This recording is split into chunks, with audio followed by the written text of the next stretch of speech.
Bonjour à tous, bonjour frères et sœurs de Chaumontel. Et c'est vraiment une joie d'être là ce matin. Et c'est le premier culte que je fais à l'église, comme ça, là, depuis le confinement. Donc, c'était pas du tout prévu que je sois là aujourd'hui, mais les circonstances ont fait que je suis avec vous ce matin. Et comme je crois qu'avec Dieu, il n'y a pas de hasard, comme je crois qu'il n'y a pas de hasard tout court, c'est-à-dire même ceux qui vivent sans Dieu, parfois ils parlent de hasard. Mais il y a un philosophe, je ne sais plus comment il s'appelait, qui a dit, un philosophe ou je ne sais plus qui, un historien, il dit le hasard, c'est Dieu qui intervient incognito. Mais nous savons que Dieu intervient aussi. Amen. Et ce matin, j'aimerais vous partager cette pensée sur le temps de Dieu. Le temps de Dieu. Nous sommes tous en attente de quelque chose, n'est-ce pas? Qui ne s'est jamais posé la question quand? Quand, Seigneur? Ou alors, qui a déjà posé cette question quand?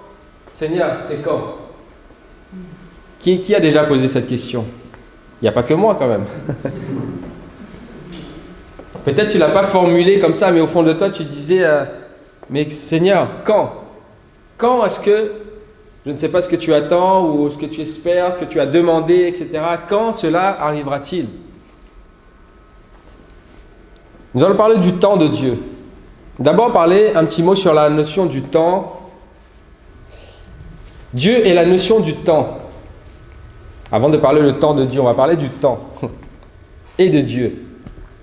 Le temps qui est quelque chose qui fait partie de notre existence et intuitivement, nous croyons savoir c'est quoi le temps, mais moi c'est quelque chose qui me fascine depuis un moment. Là, je regarde un peu ce que disent les scientifiques, etc. Le temps, c'est quelque chose qui me prend mon attention en ce moment. On ne peut pas concevoir l'univers sans le temps, sans la notion, sans l'idée du temps. Tout ce qui a un commencement, tout ce qui a une fin, finalement, fonctionne avec le temps. Et l'homme, qui est un être fini par opposition à ce qui est infini, fonctionne aussi se définit aussi dans cette dimension du temps. Et la Bible affirme que le temps a eu un commencement. L'univers a eu un commencement, l'univers aura une fin. Et ça, les scientifiques aussi le disent, que l'univers un jour a commencé et l'univers un jour se terminera. Donc, il y a cette notion du temps. Ça, la Bible et la science affirment la même chose. Or, nous savons ce que la Bible enseigne, c'est qu'un jour, tout ce qui a eu un commencement a été créé. Que l'univers a été créé. Que Dieu est le créateur de l'univers, donc le créateur aussi du temps. Un jour, le temps a commencé à exister. L'espace-temps. Pareil, le temps et l'espace sont indissociables. Dieu éternel. Il a fallu un Dieu infini pour créer ce qui est fini. Il a fallu quelqu'un d'éternel pour pouvoir créer ce qui est temporaire et ce qui est temporel. Amen. Juste pour comprendre avant d'aller plus loin, pourquoi je vous parle de tout ça, pour vous dire que Dieu, lui, il est avant le temps. Il a créé le temps, il est avant le temps, il est hors du temps. Mais en même temps, c'est un Dieu qui peut aussi être dans le temps. Pour interagir avec nous, il se met dans cette dimension qui s'appelle le temps. Il le fait à cause de nous. Mais sinon, Dieu, il est en dehors du temps, il n'est pas contenu. Autant pour nous, quand on considère le temps, on dit mais c'est incompressible, inextensible. Et voilà, le temps, il est ce qu'il est, on peut pas... il est irréversible, quoi. Quand ça passe, ça passe. On ne peut plus revenir en arrière. Mais autant pour Dieu, le temps est une donnée qu'il maîtrise. Il maîtrise parfaitement. Parce qu'il n'est pas contenu dans le temps, il n'est pas limité par le temps, il n'est pas comme borné par le temps. La Bible nous dit, on peut le lire dans 2 Pierre, on va citer trois versets et puis puis on va continuer. 2 Pierre, le chapitre 3, au verset 8.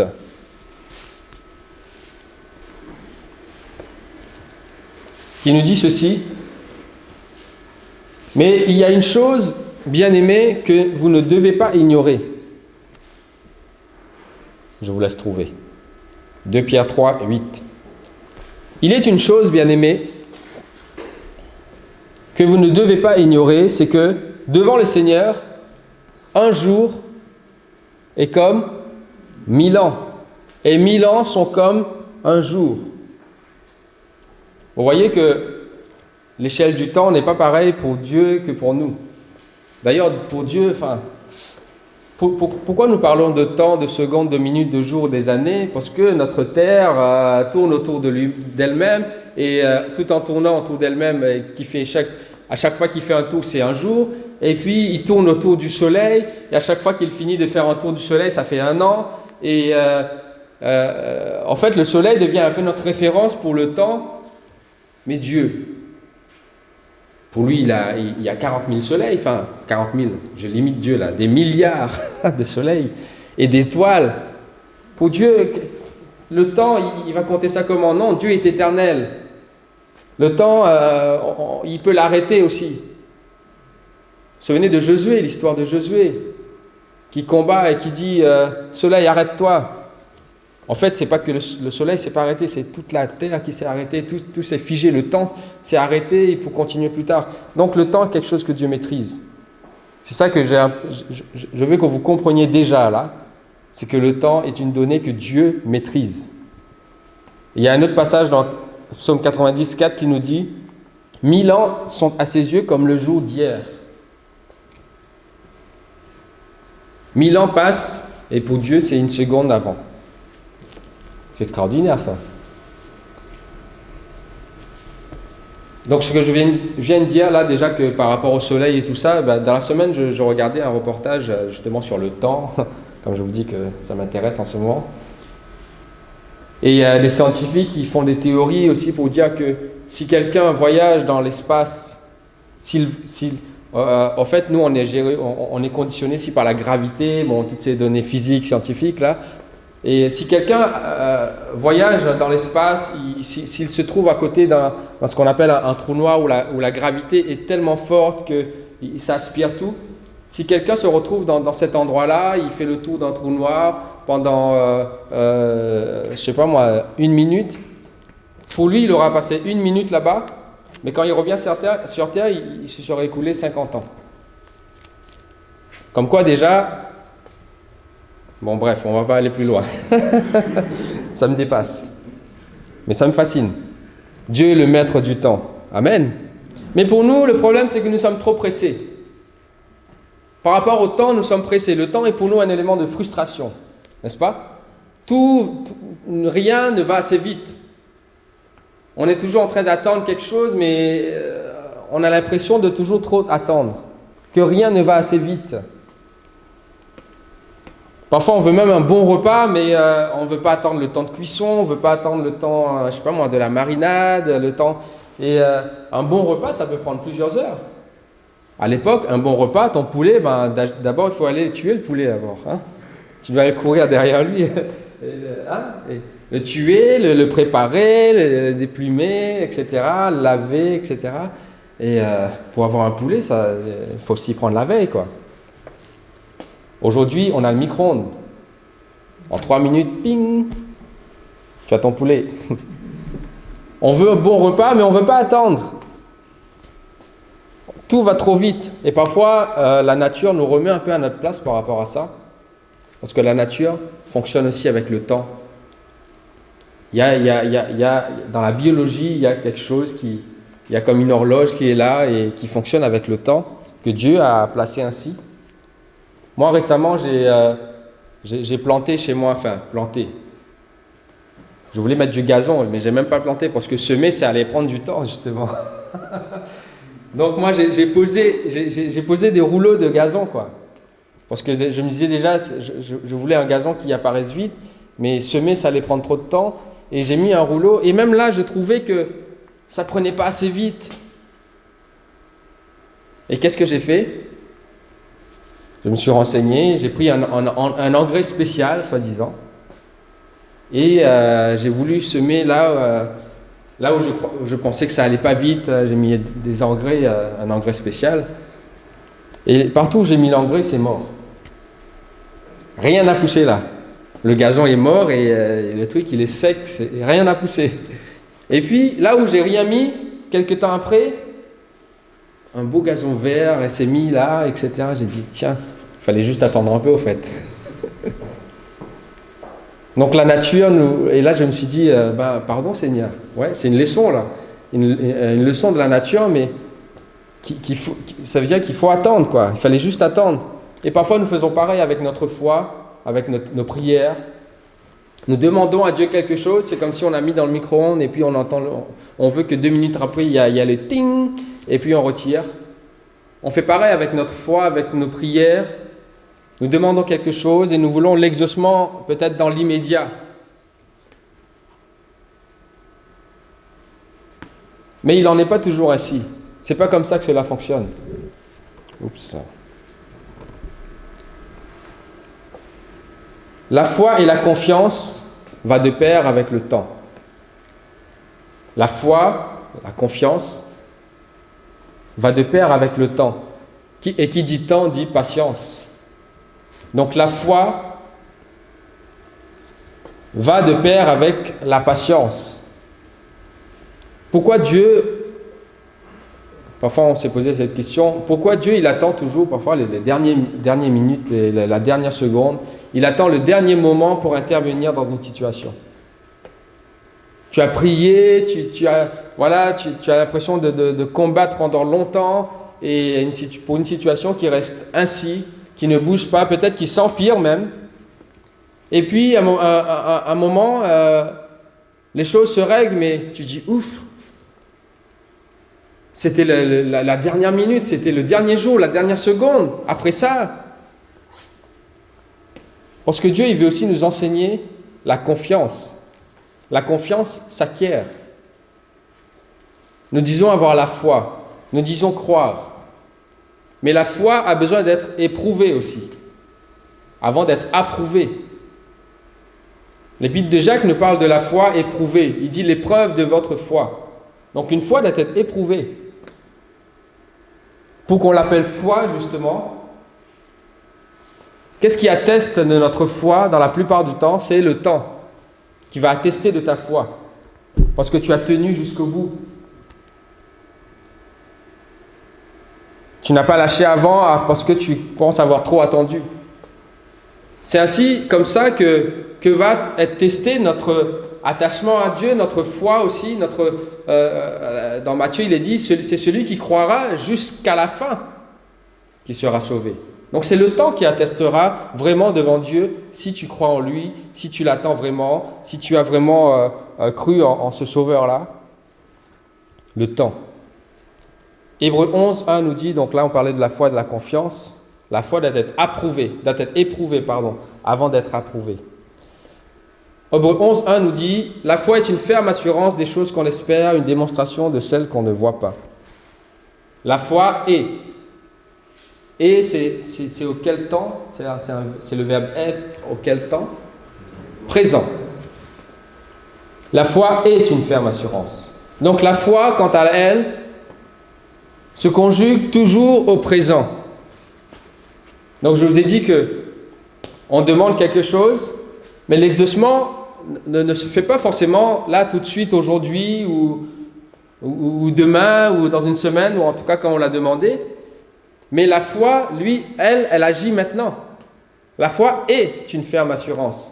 La foi se conjugue toujours au présent. C'est maintenant que je crois.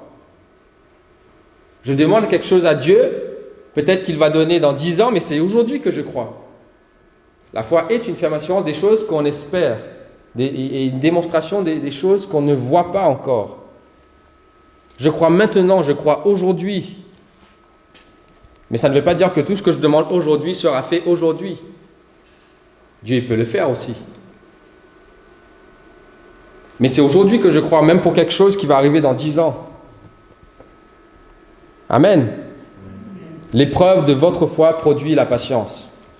Ta foi qui est éprouvée va produire la patience. Ça, vous lirez ça dans Jacques 1, verset 3. L'épreuve de votre foi produit la patience. Et moi, dans ma vie personnelle, quand j'étais seul, étudiant, mais aussi quand on s'est marié avec mon épouse, à un moment donné, on a appelé Dieu, on a fini par appeler Dieu le Dieu de la dernière minute. Le Dieu de la dernière minute. Parce qu'on a traversé plein de situations où la réponse est venue vraiment au bout du fil, quoi. On devait se marier, on avait chacun notre chez soi, moi j'étais étudiant, elle aussi, on avait notre appartement et tout ça. Mais on devait se marier et du coup on cherche un logement ensemble. Mais à une semaine du mariage, on n'a rien. Toutes nos recherches ont été infructueuses. Et à l'époque, on n'a pas de dossier solide, quoi. Un étudiant mauricien, même pas français, quoi, qui cherche un logement aux alentours de Paris, ça passe pas, hein. Donc on avait du mal à trouver, on ne trouvait pas à une semaine du mariage. Mais on fait confiance à Dieu, on dit, faisons confiance à Dieu, quoi. On continue à chercher. Et puis on tombe sur une annonce qu'on va voir, on va visiter et tout. Et là, on dit, mais ça c'est la dernière visite. Après, là, une semaine avant le mariage, il faut qu'on s'occupe du mariage, quoi. Et on va là-bas, on voit une longue queue de 20 personnes qui attendent pour cette même annonce. Et là, tu es découragé, quoi. Tu dis, s'il n'y avait que moi, le gars, il n'aurait pas eu le choix, quoi. Il m'aurait donné. Mais là, il y a 20 personnes, je vois des dossiers comme ça. Je me dis, mais ça passera jamais. Mais c'était le moment ou jamais, quoi. On visite, et puis il nous fait visiter l'appart, et en discutant avec le propriétaire, il dit, bon, j'ai mis cet appartement-là en annonce, mais je ne sais pas ce qu'il a vu en nous. Il dit, mais votre profil, pour votre profil, j'ai un autre appartement, je n'ai pas mis en annonce, il est juste en dessous, voici la clé, allez le visiter. On va là-bas, et là, on est le seul à visiter. Et il est 2 fois plus grand que celui qui nous montrait. Il nous correspondait mieux. Et là, on lui dit, mais c'est ça, quoi, c'est ça, on veut ça. Et on va lui dire, on ne veut pas visiter celui-là, c'est celui d'en bas qu'on veut. Il me dit, bon, je vais réfléchir. Après, je remets la clé, j'ai dit, que Dieu vous bénisse, hein, écoutez votre cœur, etc.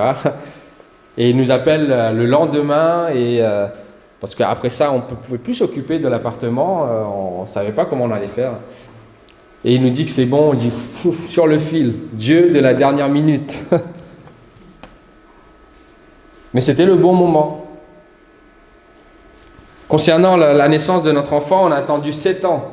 Parce que la médecine nous avait dit, vous ne pouvez pas avoir d'enfant. Un autre jour, je développerai ce témoignage. Et 7 ans. On a tout essayé. La médecine a échoué aussi. Et puis, voilà, on dit, Dieu, on s'en remet qu'à toi maintenant, hein. Et puis, au bout de 7 ans, le premier enfant, qui s'appelle Mélodie, vient au monde. Et quand on regarde dans le rétroviseur, on dit, Seigneur, merci de ne nous avoir pas donné avant. De ne pas nous avoir donné l'enfant avant. Parce qu'on se rend compte qu'avant, on n'était pas prêt. Au moment où il nous l'a donné, on était prêt. À tous les niveaux. Donc, et là, on se rend compte qu'il y a quand même une sagesse de Dieu concernant le temps que nous ne savons pas. Nous apprenons à faire confiance à Dieu. Amen. Qui est le maître du temps. Maître du temps. Et au fur et à mesure, on commence à vivre des expériences avec Dieu et on dit, mais oui, c'est Dieu, le Dieu de la dernière minute. Mais comment savoir que nous faisons confiance à Dieu? Le temps. Si on a tout de suite, on sera des chrétiens capricieux. Hein? On serait des chrétiens capricieux et puis on n'apprendrait pas grand-chose, au fait. Mais tu demandes et Dieu te fait attendre. Parfois, on fait ça avec nos enfants, n'est-ce pas? On ne veut pas lui donner tout de suite parce qu'il va se dire, mais après, ça devient des enfants insolents. Tu claques le doigt et tu as quelque chose. Mais tu leur apprends aussi à attendre.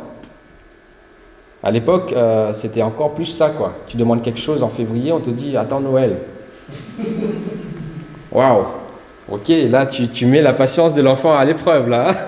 T'as intérêt à être sage pendant toute l'année. Attends Noël. À Noël, tu redemandes quelque chose, attends ton anniversaire. Voilà, il y avait 2 moments qu'on attendait dans l'année, l'anniversaire et Noël. On attendait, et ça a forgé la patience quand même. Amen. Qui n'a pas demandé quand, Seigneur, quand? Je ne sais pas ce que tu attends, ce que tu as demandé, et on est tous dans l'attente de quelque chose, de toute façon.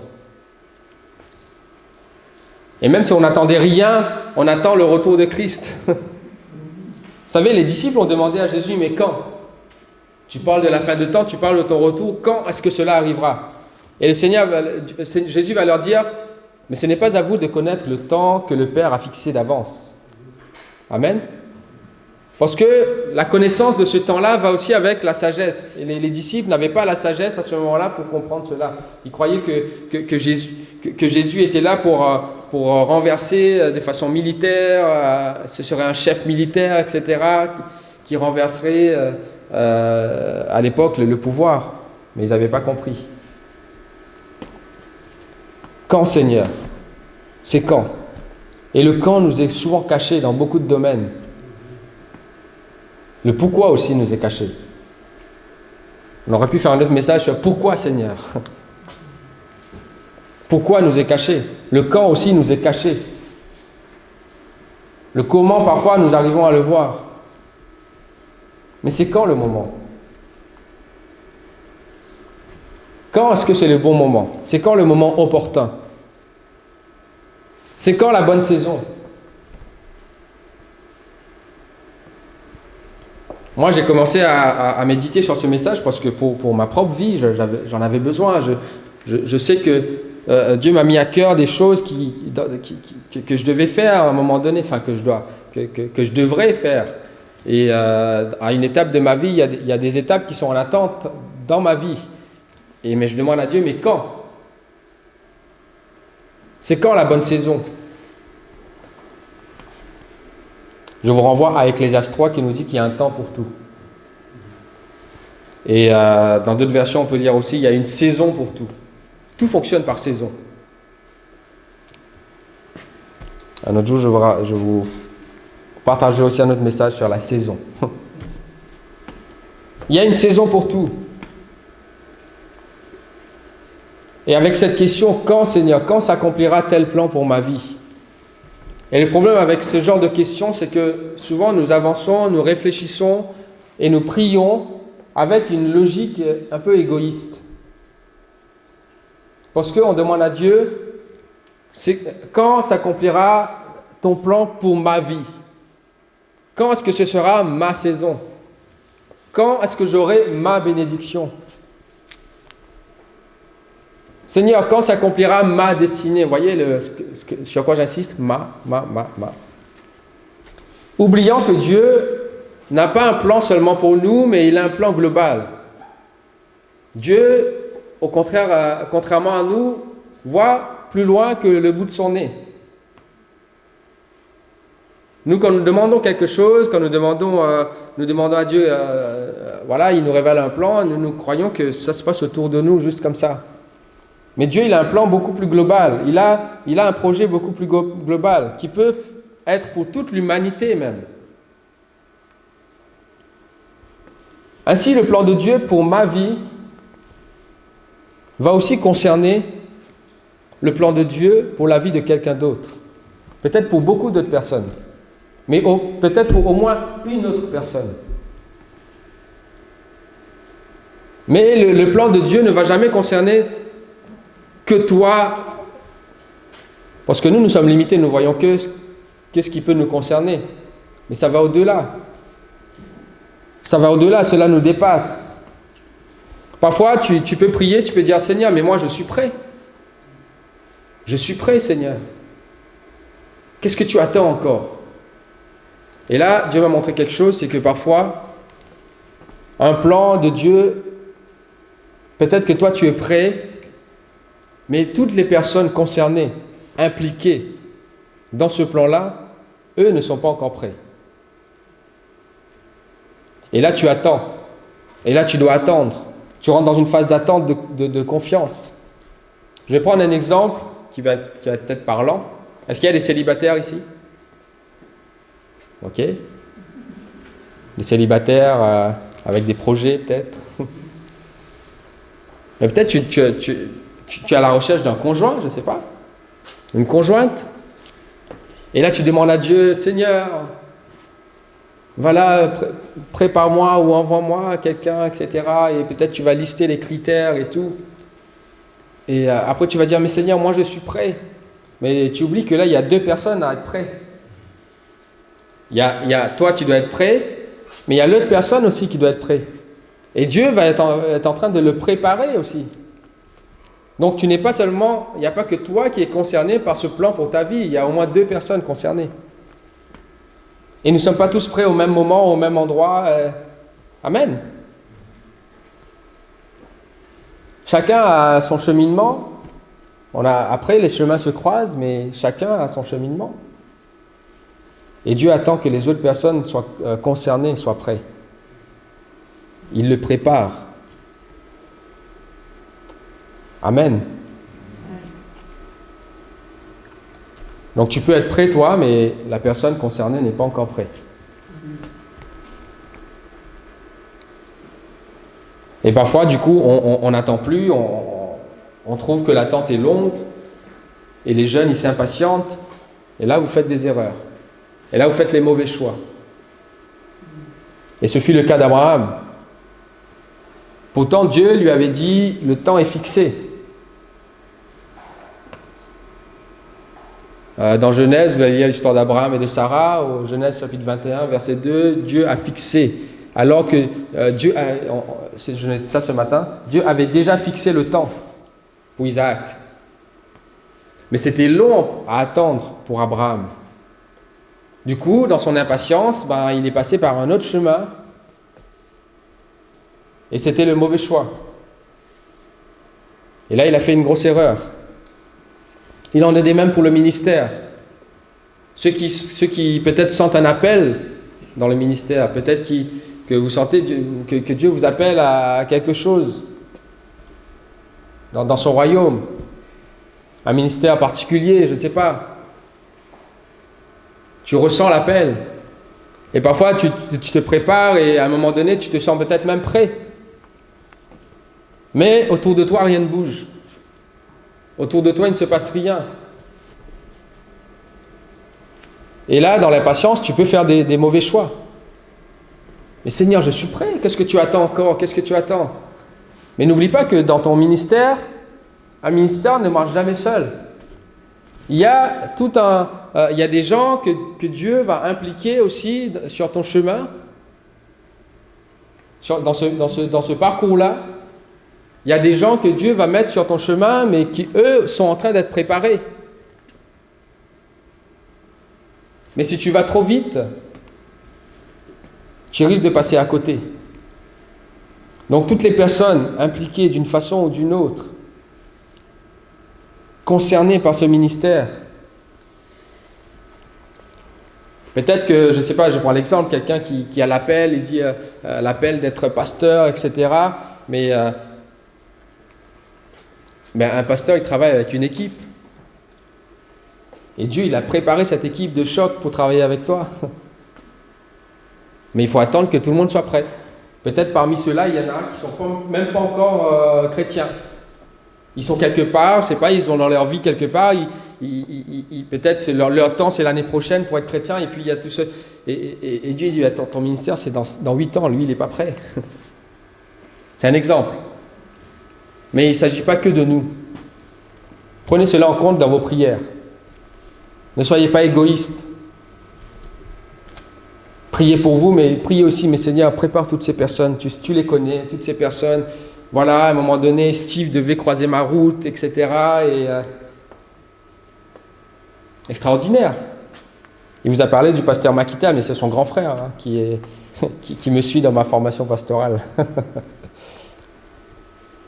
Mais il a fallu tout un croisé de chemin pour que finalement ça arrive à ce moment-là, etc. Et le temps parfait, c'est Dieu qui le connaît. Amen. Le bon moment, c'est quand Dieu, lui, il dit que tu es prêt. Il ne s'agit juste plus de toi, tu es prêt, mais le bon moment, c'est quand Dieu, lui, il te sait prêt. Et parfois, inversement, à ce moment-là, toi, tu ne te sens plus prêt. N'est-ce pas? Moïse, à 40 ans, il était prêt, lui. Il pouvait renverser le monde, il pouvait... Dieu, il dit non. Tu vas attendre 40 ans là-bas dans le désert. Et puis 40 ans après, Dieu vient le chercher. C'est maintenant. Mais moi, je ne suis pas prêt. Je ne suis pas parlé, je ne sais plus parler, je ne sais plus rien faire. Pendant 40 ans, je ne parlais qu'à des moutons. Il bégayait d'ailleurs. Je crois qu'à force d'entendre les moutons, Moïse il a fini par bégayer. Mais Dieu va lui dire, non, c'est maintenant, tu es prêt, vas-y. J'ai déjà, toutes les conditions maintenant sont réunies. Tous les cœurs sont peut-être pas sont disposés. Moi, je prépare tout, t'inquiète. Maintenant, vas-y. Peut-être le moment où tu te sens le moins prêt, que Dieu va dire, c'est maintenant, vas-y, tu es prêt. Donc, le beau moment, c'est quand Dieu choisit. Amen. Et nous devons prier pour vivre dans la volonté de Dieu. Nous devons prier pour vivre dans la volonté parfaite de Dieu. Et dans cette volonté parfaite, il y a aussi le temps parfait de Dieu. Amen. Nous ne devons pas aller plus vite. Nous ne devons être ni en avance ni en retard. Dieu, lui, n'est jamais en retard. Mais il ne fera pas non plus des choses en avance. Bien qu'il soit hors du temps, mais il est dans cette dimension du temps et il nous fait attendre le temps.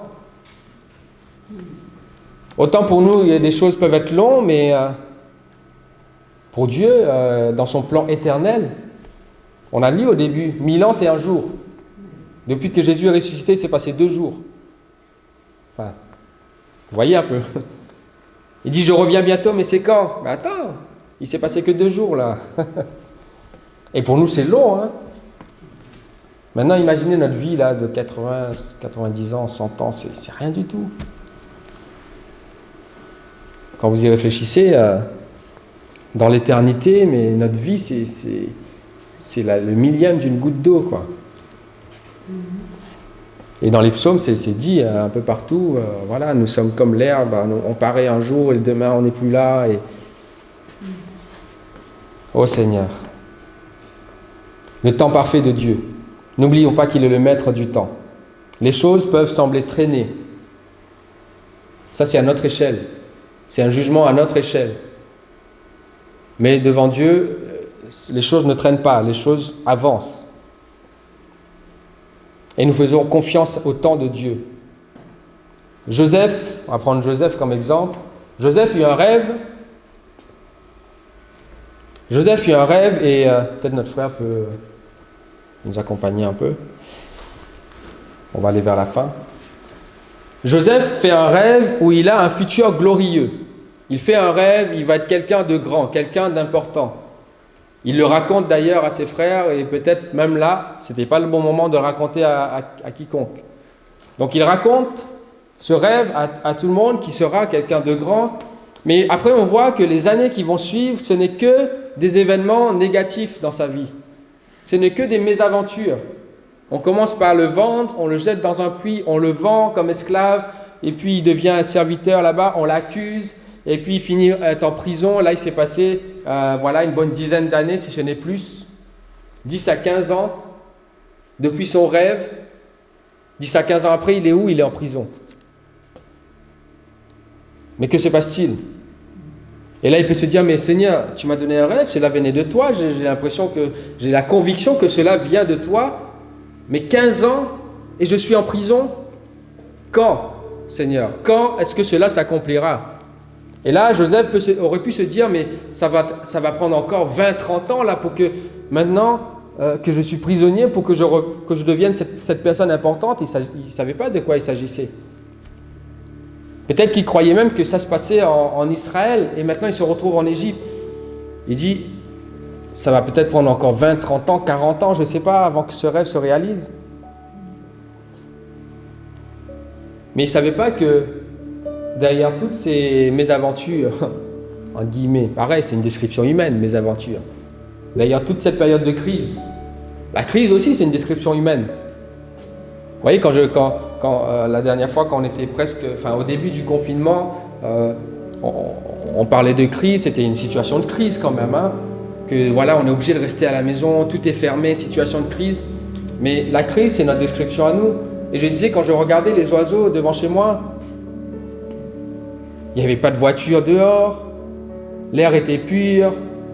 Pour les oiseaux, ce n'était pas la crise. Hein. Ça, c'est notre point de vue, la crise.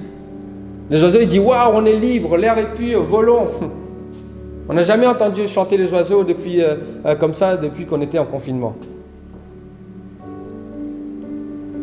Le ciel était pur, enfin pur, toute proportion gardée, mais il n'y avait plus d'avions qui polluaient. On a gagné même, vous savez que tous les ans, on vit au-delà de nos ressources sur planète Terre. C'est-à-dire, tous les ans, arrivé à fin juillet, on nous dit qu'on vit sur les dettes. C'est-à-dire on a épuisé toutes les ressources à fin juillet de ce que nous utilisons dans un an.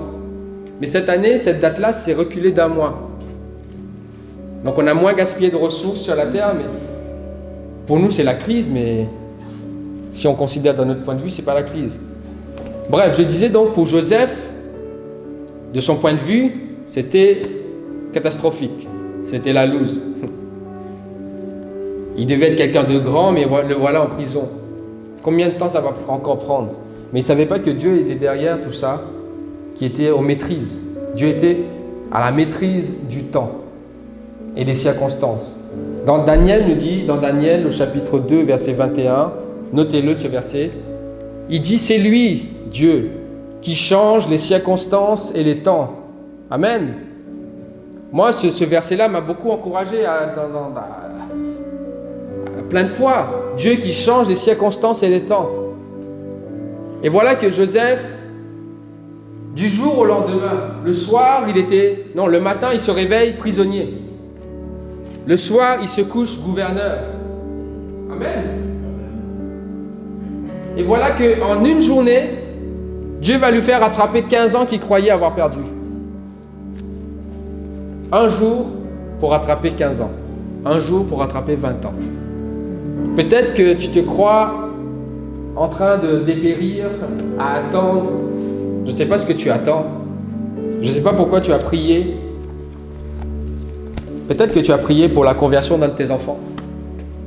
Peut-être ça fait 15 ans que tu pries pour ta fille, pour ton fils. Seigneur, touche-le, touche-la, qu'il te connaisse, qu'il vienne à toi, etc. Et pendant 15-20 ans, tu es en train de prier. Ce matin, je t'exhorte, ne baisse pas les bras. Ne baisse pas les bras, continue. Peut-être en un jour, il va se passer quelque chose et ce temps-là sera rattrapé. Dieu va faire rattraper à Joseph toutes ces années en un jour. Au réveil, prisonnier, au coucher, gouverneur d'Égypte. Son rêve s'était réalisé. Amen. Et je vais laisser quelques passages dans vos cœurs avant de terminer.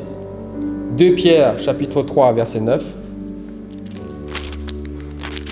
On a commencé par lire 2 Pierre, chapitre 3, verset 8. Vous vous souvenez? Quand on a dit, pour Dieu, un jour est comme 1000 ans, et 1000 ans sont comme un jour.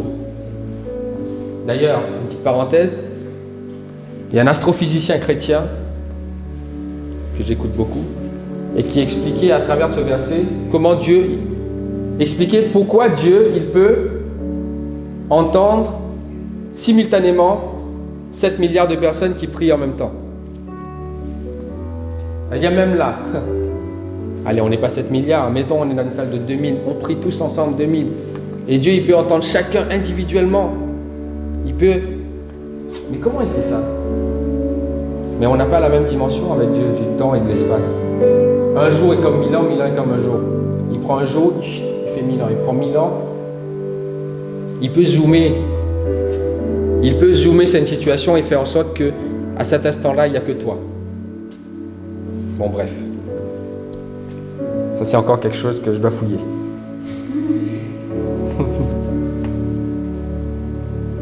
Et 2 Pierre 3,9 qui nous dit que Dieu ne tarde pas.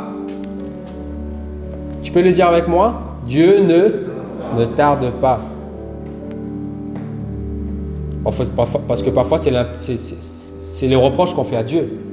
Tu tardes, Seigneur. Tu tardes. Parfois, on a l'impression que Dieu, il a raté le bon moment. Tu dis à Dieu, mais Seigneur, c'était là.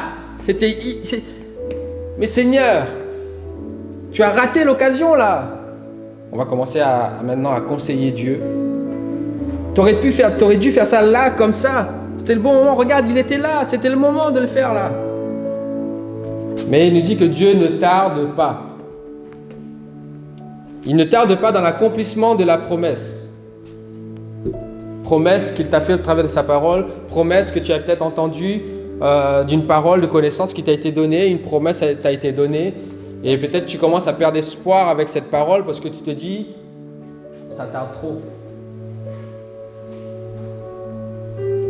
Tu sais que des promesses que Dieu t'a faites, peut-être que ça se passera juste un jour avant ta mort parce que là, c'était le moment. Ça va être le moment clé et que tu as attendu 60 ans que cette promesse se réalise et puis ça se passe juste la veille et puis tu ne sais pas. Hein. Nous ne gérons pas.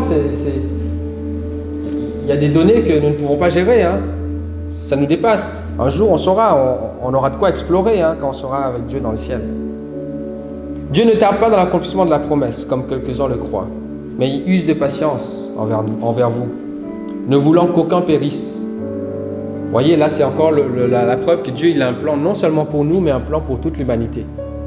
Ne voulant qu'aucun périsse, mais voulant que tous arrivent à la repentance. Parfois, les choses peuvent sembler tarder pour toi, mais dans cette attente-là, il est question peut-être de salut de quelqu'un d'autre. Égoïstement, nous pouvons dire, Dieu, viens aujourd'hui, et voilà, nous attendons ton retour. C'est vrai, ton retour est proche. Viens maintenant et puis sauve-nous. Mais peut-être dans le plan de Dieu, c'est la semaine prochaine, parce que en attendant, il y aura 1000 personnes encore à sauver. Vous comprenez? David va dire dans le psaume 31:15, mes temps, on le chante d'ailleurs aussi quand on chante combien Dieu est grand, mes temps sont dans ta main, commencement et fin. Vous vous souvenez de ce chant? Mes temps sont dans ta main. D'autres versets disent, mes destinées sont dans tes mains. Remets le temps dans la main de Dieu. Il n'y aura que dans la main du maître du temps que le temps sera bien utilisé. Que tout se passera le moment convenable. Parce qu'il y a un moment convenable, il y a un moment fixé. Et dernier verset que je vous laisse, ou avant-dernier, je ne sais plus, Habakkuk 2:3. C'est une prophétie dont le temps est déjà fixé. Habakkuk 2, verset 3. C'est une prophétie dont le temps est déjà fixé. Donc pourquoi toi tu te stresses? Pourquoi tu te fais, tu te mets dans tous ces états d'inquiétude en disant que cela tarde? C'est une prophétie dont le temps est déjà fixé. Elle marche vers son terme et elle ne mentira pas. Si elle tarde, qu'est-ce qu'il faut faire? Vous voulez dire avec moi? Si elle tarde, attends-la. Donc d'une part, Dieu ne tarde pas. Mais si elle tarde, c'est-à-dire de notre point de vue, ce que nous devons faire, c'est attendre. Amen.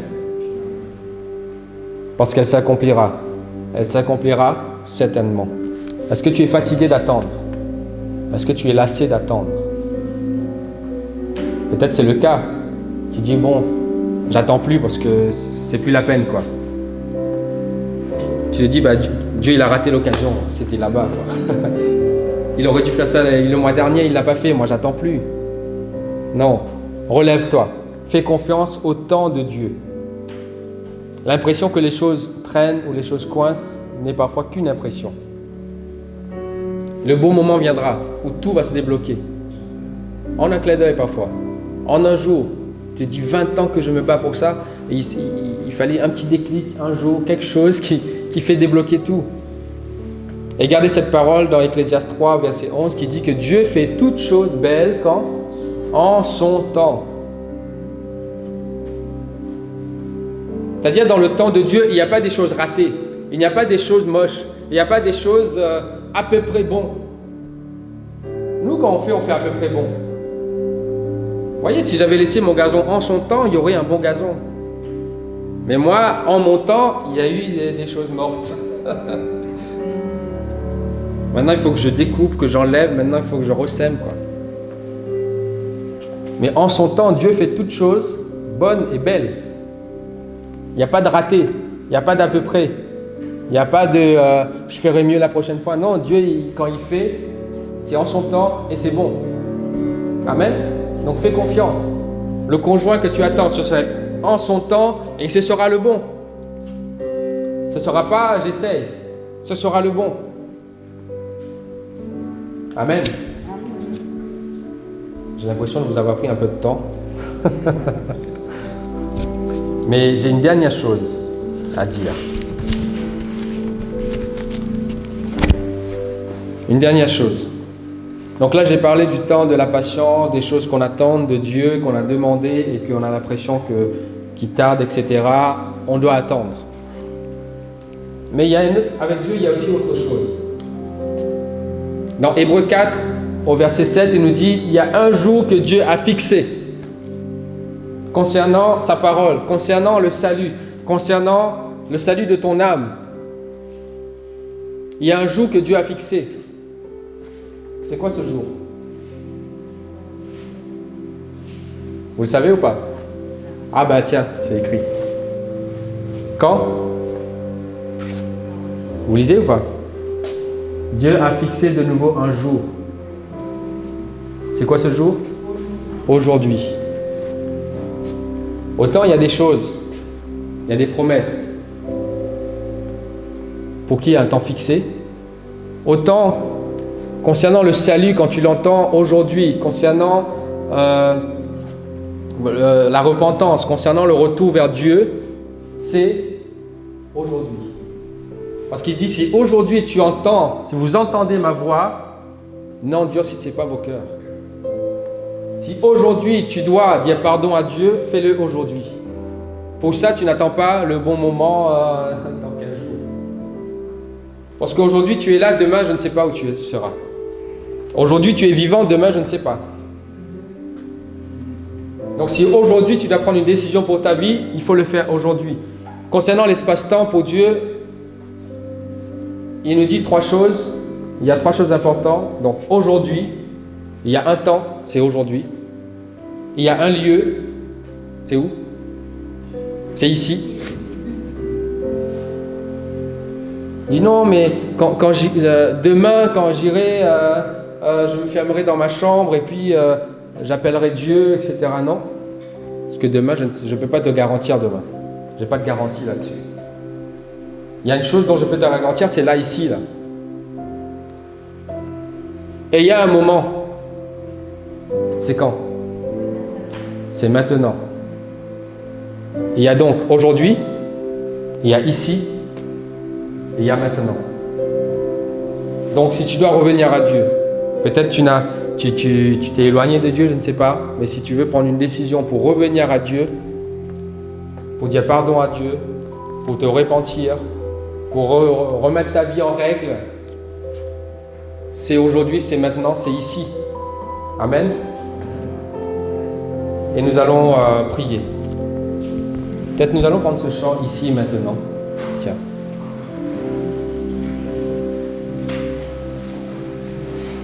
Pendant qu'on chante ce chant, dis merci à Dieu pour sa parole. Je crois que cette parole est donnée pour vous aujourd'hui.